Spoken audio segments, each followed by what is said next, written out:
Hey guys, it's Syama Maher here, CEO of Scaling Retail, and today we're going to talk a little bit about how to create a size-inclusive brand. Now, this has become a recent trend in the last few years, and it's starting to get a little bit of notoriety and some backlash similar to the greenwashing movement. Now, what do I mean by that? Well, it's not enough to just say you're size-inclusive, just like it's not enough to just say you're sustainable. In fact, you actually have to be that way. So how do you actually become a size-inclusive brand? Well, there are three major components to really start to consider to even see if this direction is important for you. Number one, you want to take a look at your financial budget and your investment. Number two, you're going to have to be testing in the market to see what's going to work for you. And number three, you're going to really have to understand what those margins and profitability will look like for your business. So let's unpack that a little bit further. Now, one of the brands that I love so much these days in the market is called Chromat. Now, Chromat is an amazing swimwear brand. They've actually been on the forefront of body inclusivity in some of the most radical and profound ways in our industry, doing things like featuring models of all sizes on their runway, and also models that happen to have injuries or disfigurations or other kinds of things in order to show the diversity and inclusiveness of what they stand for. Now, what's so amazing, and this isn't just a gimmick on the runway, Chromat then translates this body positive image onto their e-commerce platform. They do so by showing models and women's of all sizes, and they also do so by highlighting these people on their Instagram feed. So again, they're not just saying it, they're actually showing and doing it. Their size range is one of the most inclusive when it comes to the swimwear market. And in fact, when it comes to a pricing standpoint, they've done a fantastic job of leveraging standardized pricing across their sizes and products. However, that kind of standardization isn't always available to a lot of brands. Now, as you start to look at building a ready-to-wear business and seeing if it's right for you, you're going to want to ask yourself, as a small or emerging market business, what kind of financial resources are you going to have to invest? So this means you might be looking at a totally different grading system. You know, beyond a size XL, you're going to have to be looking at size grading in a totally different way.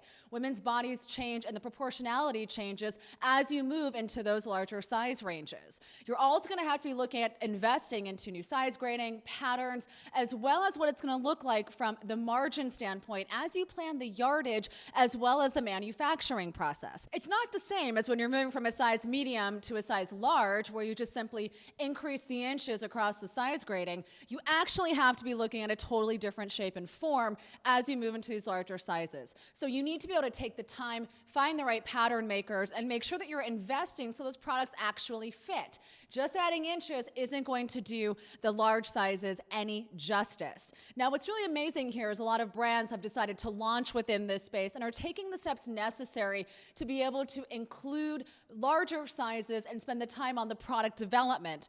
But you are going to have to make that a line item on your investment strategy as you're expanding the collection.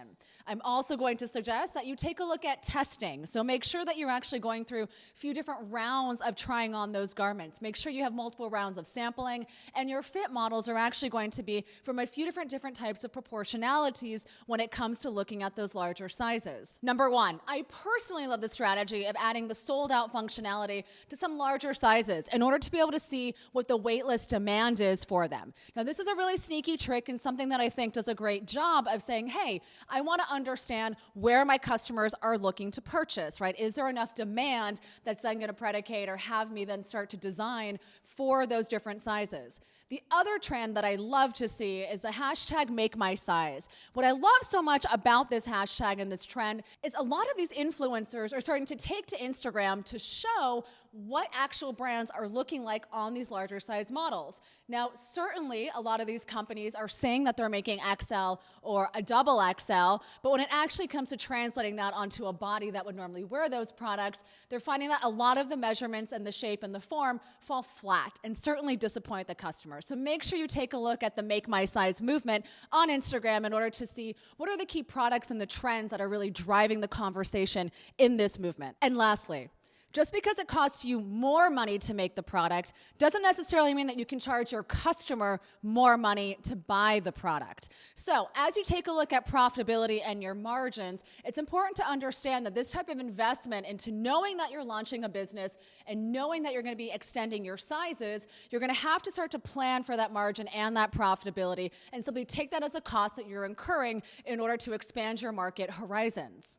So guys, as you can see, having a body positive collection and really moving into larger sizing isn't just as easy as, slapping on some extra sizes. You're going to want to take a really methodical approach, plan for it, make sure you're working with the right vendors and partnerships, and then also make sure that your P&L and that your profitability ultimately leads you to attracting more customers despite what hits you might get on your margins. So to find out a little bit more, take a look at our article on the 5 ways in order to make sure that your launch for body inclusivity goes the right way, as well as checking out our download on the Scaling Retail Empathy Map.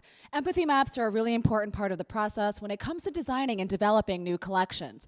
Empathy maps allow you to really get inside of the hearts and the minds of your consumer and to be able to really create products that are going to speak to them emotionally. So you may want to take a look at what your empathy map tells you about your existing or possibly new target market customer. All right, guys, that's all from me for today. Please leave comments below. Would love to hear how you're approaching this new market trend, as well as take a look at our content on Instagram. Really amazing content served up daily, all about new strategies and all of the news that's happening within fashion retail. And lastly, if you're looking for a business partner to help you launch, grow, and scale your fashion company, send us an email at hello@scalingretail.com. Thanks, guys. Bye.